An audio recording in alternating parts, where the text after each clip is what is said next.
The year is 1994. Tanya Harding just took out Nancy Kerrigan. O.J. Simpson is on the lam, and Major League Baseball was canceled. Honda was winning the middleweight sport bike class, but let's be honest, we all had this. The Yamaha FZR 600 poster hanging in our bedrooms, right next to Michael Jordan and Tiffany Amber Thiessen probably. Now this bike has the typical story. Boy buys motorcycle. Motorcycle helps boy meet girl. Boy and girl enjoy motorcycle. Boy and girl get married, and then the babies come, and girl says, no more motorcycle. So reluctantly, boy parks a motorcycle in the garage. 1 year leads to 2, 2 leads to 20, and next thing you know, you're in your mid-40s, pushing your pride and joy out front for the neighborhood yard sale. The story I was told is that this bike was parked 20 years ago, and looking at the inspection sticker is proving that story. Because the last time this bike was inspected was July of 2003. Somebody got a super sweet yard sale buy. Now this bike in particular is really nice. It's got just over 9,000 miles. It has this sweet paint job and it's a cherry time capsule. Our goal for today is to get this bike up and running and ready to be put back on the road. Let's get to work.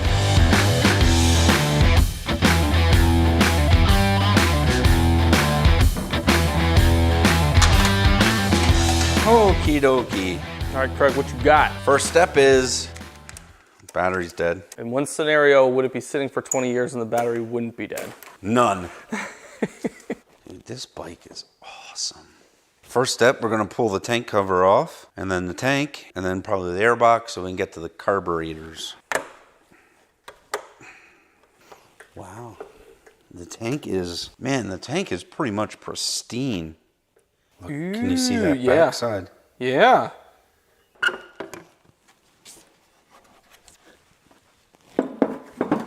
I just noticed something really cool. Maybe not. At first I thought maybe we don't have to pull this tank because the airbox and the carbs are up here, but I think we will have to pull the tank, take that cross member, and then get to the carbs that way. Let's put this back in here.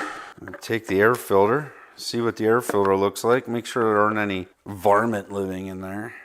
Some rad 90s varmint.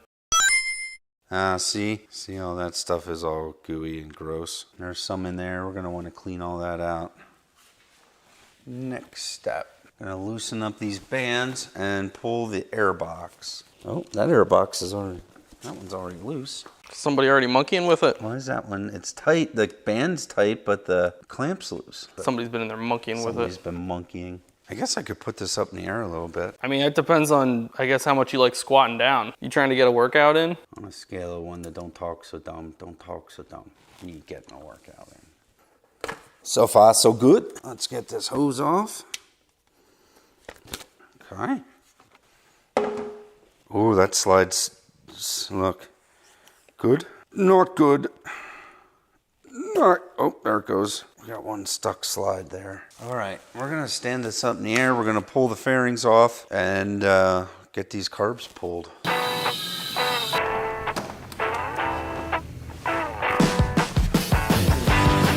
Beautiful panels. Yeah, I really like this bike.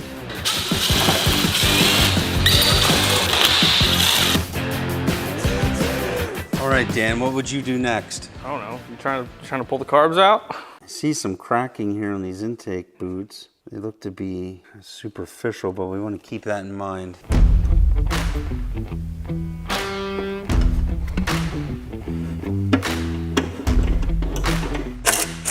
Okay, that's loose. Pull this petcock handle off. Craig, you still like this bike? Yep. I don't know how they got the fuel clamp thing though on the other side. I don't know how they did that. There.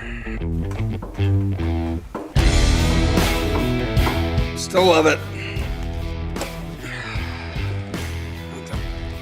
Fuel line's getting. There it is. Hi, hi, hi. Okay, that was fun. That was neat. You gonna have just as much fun getting it back on? Yeah, no, it'll be better. We're gonna have new fuel line. There it is. Oh, fuel pump. Is there a nut or anything on there? Yes. Want me to do it? Yep. Okay. There it goes. Oh, you got it out. Okay. Ah, it's tight. We need to get that light in here so I can see what I'm doing. Look at you, Dan. Have stuff. You have things and stuff? Yeah. Do you do things and stuff? Oh, I do all kinds of things. Yeah, but do you do things and stuff? Or just things? Just things, probably. Yeah, I'm not too good at the stuff. I'll do them, though. Poorly. Oh, for crying out loud. I gotta stand on my flipping head. Or I could just walk around the other side of the bike. Is that the next thing you need is like suspension ropes? Like you put on a harness and you can just like hang and dangle upside down while you're doing crap like this? Yes. All right, did these things loosen up at all? I believe so. Still gonna be a little fun to get out of there. I'm always paranoid these carburetor junctions get brittle from age. Okay, so we got that out. Now we need to do, okay, so that's gonna come along. Let's see, let's get this out of the way. Throttle cable is ready to pull. I don't think I need to pull this bracket.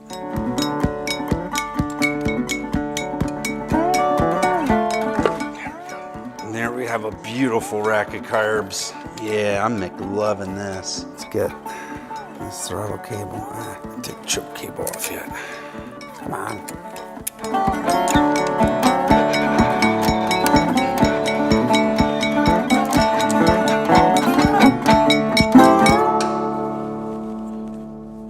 And there we have it. A rack of FCR carburetors. Got some old gas dripping out of there.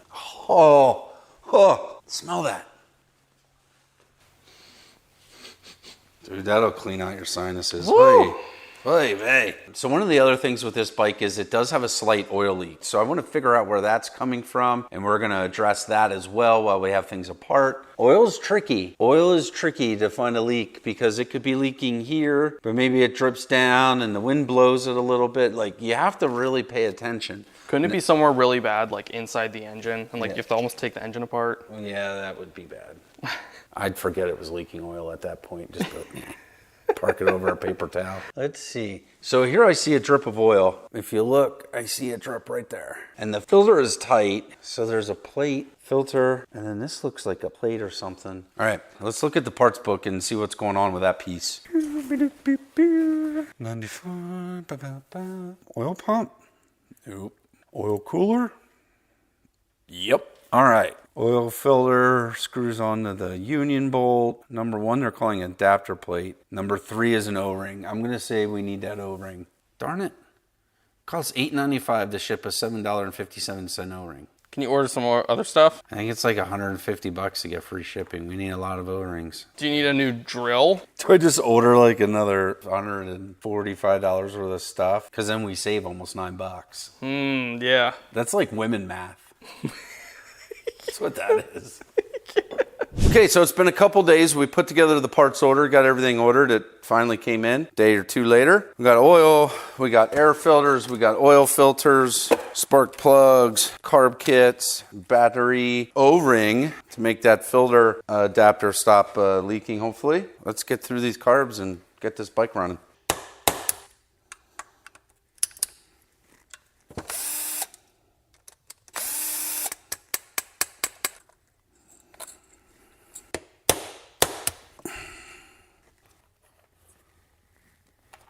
Here, look, you can see what it was. See that goo on that needle, the different color? That's what it was stuck on. That was stuck in there. Oh. Yep, now we just have to clean it.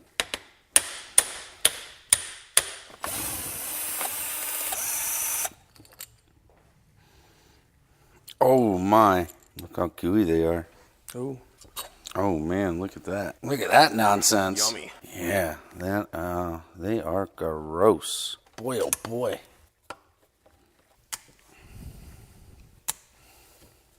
We're gonna spray a little carb cleaner in there. We need to get those pilot jets out, and they are stuck down in there.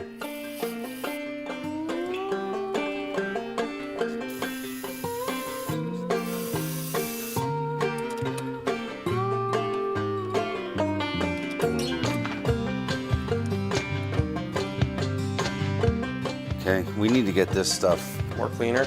Yeah, way more cleaner.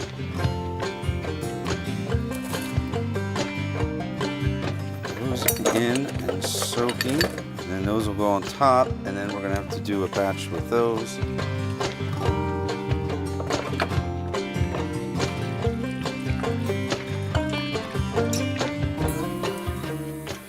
Okay, so while that's doing its thing, let's do the oil.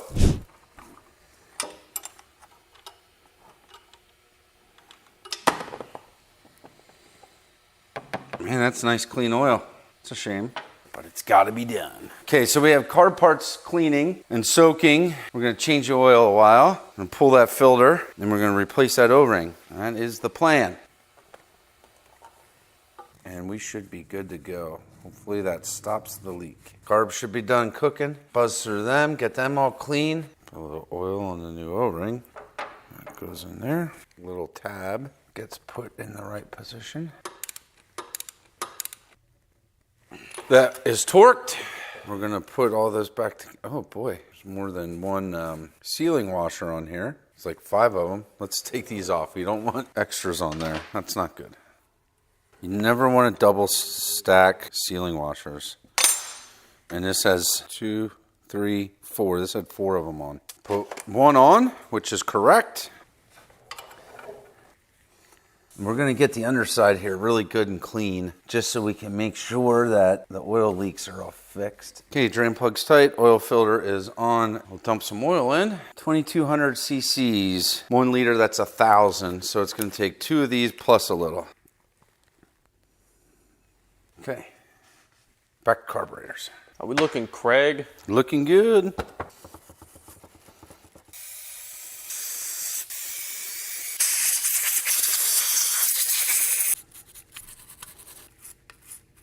Man, these are dirty. Are they clean yet? Yep, let's go back together. So impatient. Craig, is the carb put back together yet? Is it done yet? Is it done yet? Can you put it back in the bike yet? We gotta make sure all this stuff here is uber super clean.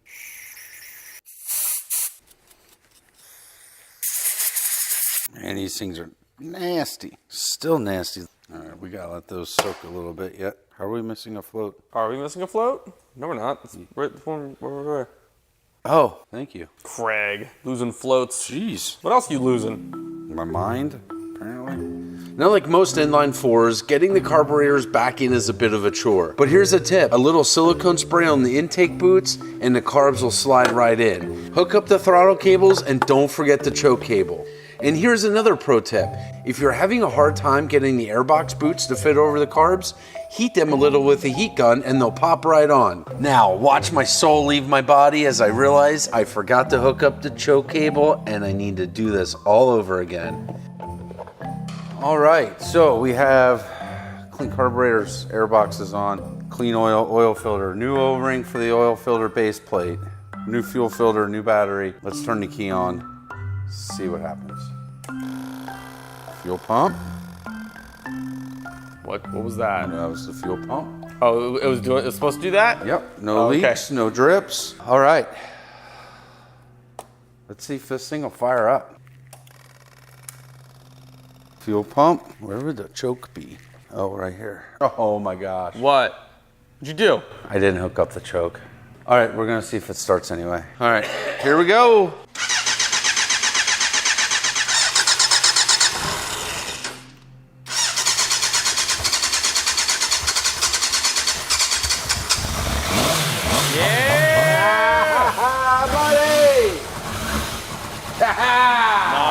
Nice. Nice. 20 years of sitting.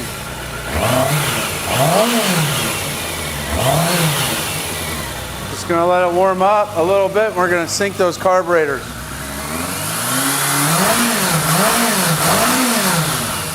I'm gonna check oil level now that it's run for a minute.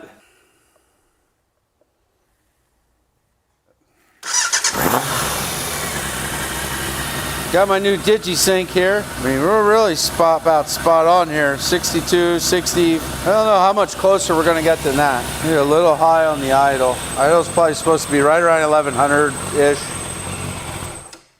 So what syncing the carburetors does, if you look down in here, Dan, do you see that butterfly in there? So when I turn the throttle, see how that opens? So as you roll on the throttle, you open up that butterfly, you're creating more air coming through here. As air is coming through the carburetor body with CV carburetors like this, the pressure differential through here is what activates these diaphragms and lifts the slide up, okay, increasing RPMs. What syncing the carburetors means, or when people say they're syncing the carburetors, what that means is you're taking all those butterflies and setting their initial spot all even.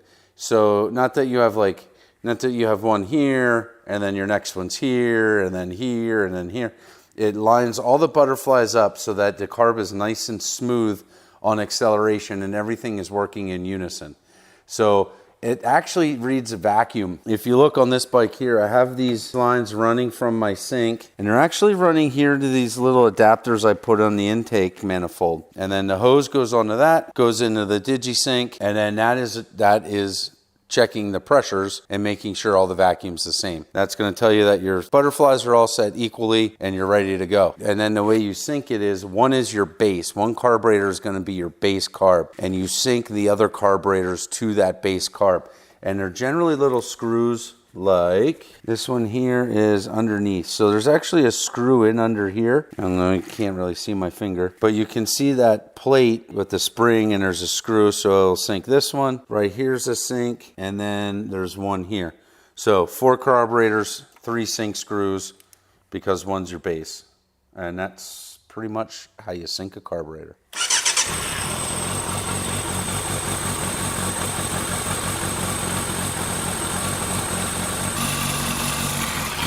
Stand on my head to do this. Okay, I got them all within a point of each other. That's good enough.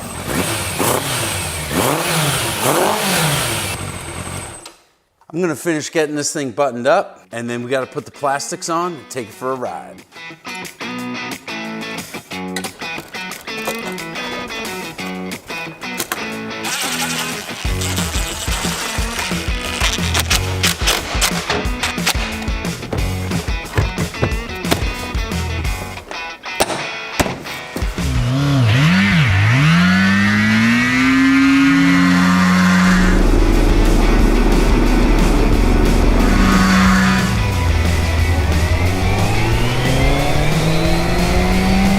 And there you have it, the 1994 Yamaha YZF. Is it a YZF or YZR? The 1994 Yamaha YZR 600. This bike is awesome. 14-year-old me is grinning ear to ear.